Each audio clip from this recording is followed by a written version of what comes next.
ರಾಜ್ಯದ ಎಲ್ಲ ಜಿಲ್ಲೆಗಳಲ್ಲೂ ಈ ನಮ್ಮ ಏನು ಮುಸ್ಲಿಂ ಒಕ್ಕೂಟದಿಂದ ಬಿಡುಗಡೆಯಾಗಿರುವ ಪುಸ್ತಕ ಇದೆ, ಅದನ್ನ ಬಿಡುಗಡೆಗೊಳಿಸಿ ಸಮುದಾಯಕ್ಕೆ ತಲುಪಿಸುವ ನಿಟ್ಟಿನಲ್ಲಿ ಪ್ರಯತ್ನ ಮಾಡಲಾಗುವುದು. ಅಬ್ಸಲ್ಯೂಟ್ ಮೆಜಾರಿಟಿ ಬರುವುದಲ್ಲಿ ಮುಸ್ಲಿಂ ಸಮುದಾಯ ಒಮ್ಮತವಾಗಿ ಏಕಪಕ್ಷೀಯವಾಗಿ ಮತ ಚಲಾಯಿಸಿದ್ದು ಪ್ರಮುಖ ಕಾರಣ ಎಂದು ರಾಜಕೀಯದಲ್ಲಿರುವವರಿಗೆ ಎಲ್ಲರಿಗೂ ಗೊತ್ತಿದೆ. ಅದು ಕಾಂಗ್ರೆಸ್ ಪಕ್ಷಕ್ಕೂ ಗೊತ್ತಿದೆ, ರಾಜ್ಯದ ಜನತೆಗೂ ಗೊತ್ತಿದೆ. ಆದಷ್ಟು ಬೇಗ ಕಾಂಗ್ರೆಸ್ ಸರ್ಕಾರ ಸಮುದಾಯದ ಉಳಿದ ಬರುವ ಏನು ಕಾಂಗ್ರೆಸ್ ಪಕ್ಷ ತನ್ನ ಚುನಾವಣಾ ಪ್ರಣಾಳಿಕೆಯಲ್ಲಿ ಮುಸ್ಲಿಂ ಸಮುದಾಯನ ಕುರಿತು ನೀಡಿದೆ ಅದನ್ನ ಈಡೇರಿಸುವ ಸಂಬಂಧ ಕಾರ್ಯಪ್ರವೃತ್ತ ಆಗಬೇಕು.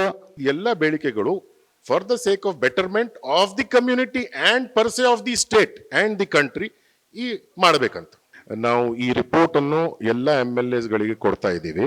136 MLAs ಗಳಿಗೆ ಅವರಿಗೆ ನಾವು ಹೇಳ್ತಾ ಇದ್ದೀವಿ, ನೀವು ಕ್ರಮ ತಗೋಬೇಕು, ನೀವು ವಾಯ್ಸ್ ರೇಸ್ ಮಾಡಬೇಕು ಈ ಇಶ್ಯೂಸ್ ಬಗ್ಗೆ ಅಂತ ನಾವು ಹೇಳ್ತಾ ಇದ್ದೀವಿ. ಕಾಂಗ್ರೆಸ್ ಸರ್ಕಾರ ಅಧಿಕಾರಕ್ಕೆ ಬಂದು 3 ವರ್ಷ ಆದರೂ ಕೂಡ ಈ ಯಾವುದೇ ಮುಸ್ಲಿಂ ಸಮುದಾಯಕ್ಕೆ ನೀಡಿದಂತಹ ಪ್ರಮುಖ ಆಶ್ವಾಸನೆ ಮತ್ತು ಭರವಸೆಗಳ ಸಂಬಂಧ ಕಾರ್ಯಪ್ರವೃತ್ತ ಆಗಿ ಈ ಈಡೇರಿಕೆಗಳನ್ನ ಈ ತನಕ ಈಡೇರಿಸುವುದಿಲ್ಲ. ಆ ಹೊತ್ತಿನಲ್ಲಿ ಕರ್ನಾಟಕ ರಾಜ್ಯ ಮುಸ್ಲಿಂ ಒಕ್ಕೂಟ ಬೆಂಗಳೂರಿನ ಟೌನ್ ಹಾಲ್ನಲ್ಲಿ ಒಂದು ಮುಸ್ಲಿಂ ಸಮಾವೇಶ ಮಾಡುತ್ತೆ. ಆ ಸಮಾವೇಶದಲ್ಲಿ ರಾಜ್ಯದೆಲ್ಲೆಡೆ ಮುಸ್ಲಿಂ ಸಂಘಟನೆಗಳು, ಸಂಘ ಸಂಸ್ಥೆಗಳು, ಉಲಮಾ ಜಮಾತ್ಗಳು, ಮುಸ್ಲಿಂ ಸಮುದಾಯದ ಸಾಮಾಜಿಕ ಕಾರ್ಯಕರ್ತರು ಮತ್ತು ಚಳವಳಿಗಾರರು, ವಕೀಲರು, ಹೀಗೆ ಒಂದು ದೊಡ್ಡ ವರ್ಗವೇ ಆ ಸಮಾವೇಶದಲ್ಲಿ ಭಾಗಿಯಾಗಿ ಒಕ್ಕೊರಲಿನಿಂದ ಆ ಸಮಾವೇಶದಲ್ಲಿ 10 ಅಂಶಗಳಿರುವ ಒಂದು ಕಾಂಗ್ರೆಸ್ ಸರ್ಕಾರದ ವಾಗ್ದಾನಗಳು ಮತ್ತು ಕಾರ್ಯವೈಖರಿಯ ಮೌಲ್ಯಮಾಪನ ಅಂತ ಒಂದು ಪುಸ್ತಕ ಬಿಡುಗಡೆ ಮಾಡ್ತೀವಿ. ಆ ಪುಸ್ತಕ ಬಿಡುಗಡೆಗೆ ರಾಜ್ಯವ್ಯಾಪಿ ತುಂಬಾ ವ್ಯಾಪಕವಾದ ಮನ್ನಣೆ, ಚರ್ಚೆಗೆ ಒಳಗಾಗಿ ತುಂಬಾ ಒಳ್ಳೆಯ ಸ್ಪಂದನೆ ಸಿಕ್ಕಿರುತ್ತೆ.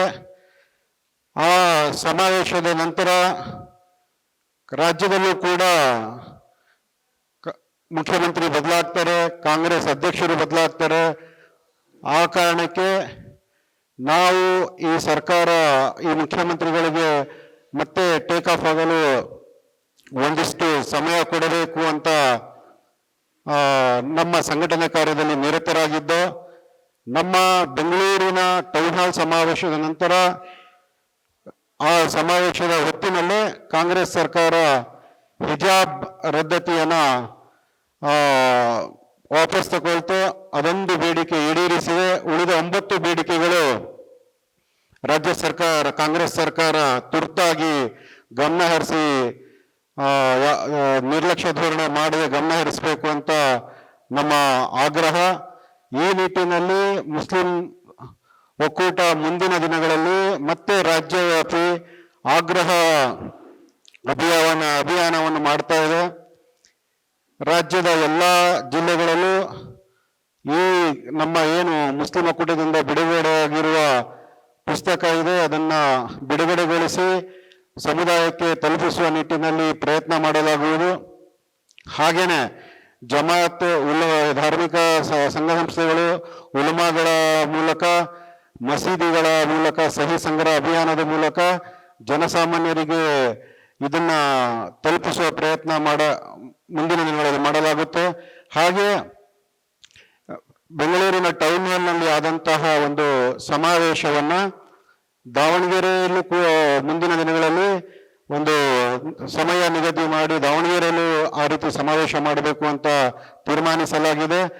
ದಾವಣಗೆರೆ ನಂತರ ಮಂಗಳೂರಿನಲ್ಲೂ ಕೂಡ ನಾವು ನಮ್ಮ ಸಮಾವೇಶನ ಮಾಡಬೇಕು ಅಂತ ನಿರ್ಧರಿಸಿದ್ದೀವಿ. ತಮ್ಮೆಲ್ಲರಿಗೂ ಗೊತ್ತಿರುವಂತೆ ಕಳೆದ ವಿಧಾನಸಭೆ ಚುನಾವಣೆಯಲ್ಲಿ ಕರ್ನಾಟಕದಲ್ಲಿ ಕಾಂಗ್ರೆಸ್ ಪಕ್ಷಕ್ಕೆ ಅದ್ಭುತ ಗೆಲುವು ಮತ್ತು ಅಬ್ಸಲ್ಯೂಟ್ ಮೆಜಾರಿಟಿ ಬರುವುದಲ್ಲಿ ಮುಸ್ಲಿಂ ಸಮುದಾಯ ಒಮ್ಮತವಾಗಿ ಏಕಪಕ್ಷೀಯವಾಗಿ ಮತ ಚಲಾಯಿಸಿದ್ದು ಪ್ರಮುಖ ಕಾರಣ ಎಂದು ರಾಜಕೀಯದಲ್ಲಿರುವವರಿಗೆ ಎಲ್ಲರಿಗೂ ಗೊತ್ತಿದೆ. ಅದು ಕಾಂಗ್ರೆಸ್ ಪಕ್ಷಕ್ಕೂ ಗೊತ್ತಿದೆ, ರಾಜ್ಯದ ಜನತೆಗೂ ಗೊತ್ತಿದೆ.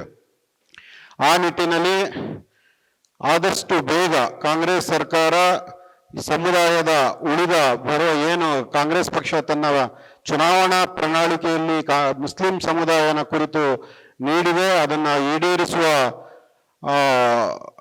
ಸಂಬಂಧ ಕಾರ್ಯಪ್ರವೃತ್ತ ಆಗಬೇಕು ಅಂತ ನಮ್ಮ ಏನು ಕರ್ನಾಟಕ ಮುಸ್ಲಿಂ ಒಕ್ಕೂಟದ ಆಗ್ರಹ ಆಗಿದೆ. ಹಾಗಾಗಿ ಏನು ಕರ್ನಾಟಕ ರಾಜ್ಯ ಮುಸ್ಲಿಂ ಒಕ್ಕೂಟ ಕರ್ನಾಟಕ ರಾಜ್ಯದ ಮುಸ್ಲಿಂ ಸಂಘ ಸಂಸ್ಥೆಗಳು, ಜಮಾತ್ಗಳು ಮತ್ತು ಸಂಘಟನೆಗಳನ್ನು ಪ್ರತಿನಿಧಿಸುವ ಒಂದು ವೇದಿಕೆಯಾಗಿದೆ. ಇದು ಯಾವುದೇ ರಾಜಕೀಯ ಪಕ್ಷದ ಅಥವಾ ರಾಜಕೀಯ ವ್ಯಕ್ತಿಯ ಪರ ವಿರೋಧ ಸಂಘಟನೆ ಅಲ್ಲ. ಇದು ಸಮಸ್ತ ಕರ್ನಾಟಕ ರಾಜ್ಯದ ಮುಸ್ಲಿಮರನ್ನು ಪ್ರತಿನಿಧಿಸುವ ವೇದಿಕೆಯಾಗಿದೆ.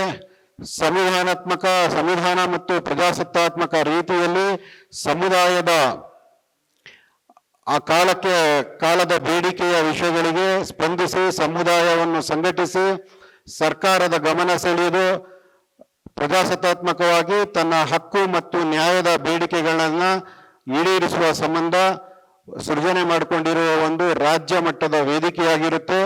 ಈ ವೇದಿಕೆಯು ಕಾಲಕ್ಕೆ ಎಲ್ಲ ಸರ್ಕಾರಗಳಿಗೂ ತನ್ನ ಒತ್ತಡ ನಿರ್ಮಾಣದ ಮೂಲಕ ಸಮುದಾಯದ ಒಳತು ಮತ್ತು ಹಿತಾಸಕ್ತಿಯ ವಿಷಯಗಾಗಿ ಧ್ವನಿ ಎತ್ತಿ ಹೋರಾಟ ಮಾಡುತ್ತೆ.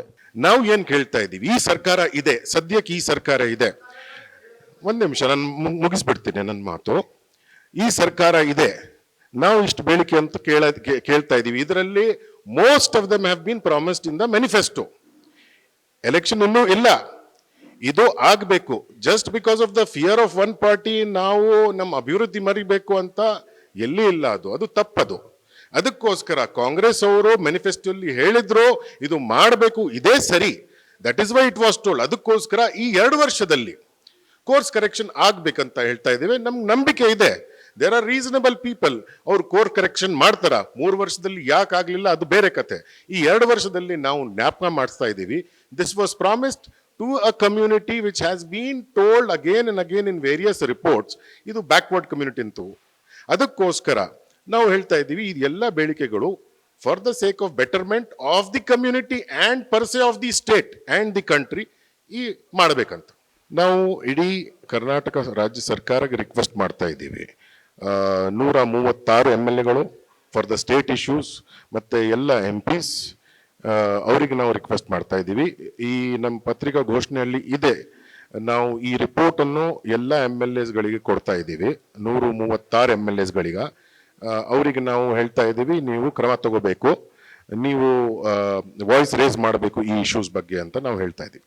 SIR ವಿರುದ್ಧ ಇದು ಎಕ್ಸಸೈಸ್ ಸ್ಪೆಷಲ್ ಪೊಲಿಟಿಕಲ್ ಸ್ಟ್ರಾಟಜಿ ಮಾಡ್ಬೇಕಂತ ನಾವು ಕೇಳಿದ್ದೀವಿ. ಇದರಲ್ಲಿ ನಿಮ್ಗೆ ನೆನಪಿರ್ಲಿ, ಇದು ನಾವು ಮೇದಲ್ಲಿ ಕೇಳಿದ್ವಿ. ಈ ರಿಪೋರ್ಟ್ ಮೇದಲ್ಲಿ ನಾವು ಇಶ್ಯೂ ಮಾಡಿದ್ವಿ. ಅದರಲ್ಲಿ ನಾವು ಒಂದು ಏನಂದ್ರೆ ಪ್ರಾಪರ್ ಟ್ರೈನಿಂಗ್ಸ್ ಜನರಲ್ ಏನೇನಿರುತ್ತೆ, BLAಗಳು ಮತ್ತೆ ಪ್ರಾಪರ್ ಟ್ರೈನಿಂಗ್ಸ್ ಮತ್ತೆ PRC ಅಂತದ್ದು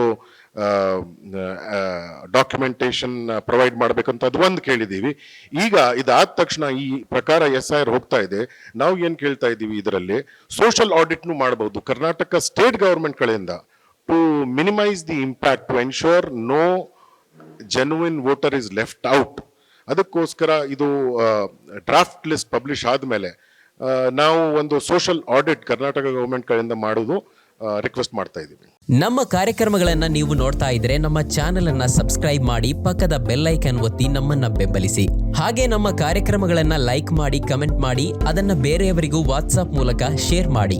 ನೀವು ಹೀಗೆ ಮಾಡಿದಾಗ ನಮ್ಮ ಚಾನೆಲ್ ಇನ್ನಷ್ಟು ಮತ್ತಷ್ಟು ಜನರಿಗೆ ತಲುಪಲು ನೀವು ನಮ್ಮೊಂದಿಗೆ ಸಹಕರಿಸಿದ ಹಾಗಾಗುತ್ತೆ. ಇದು ನೀವು ಯಾವುದೇ ಖರ್ಚಿಲ್ಲದೆ ಕೆಲವೇ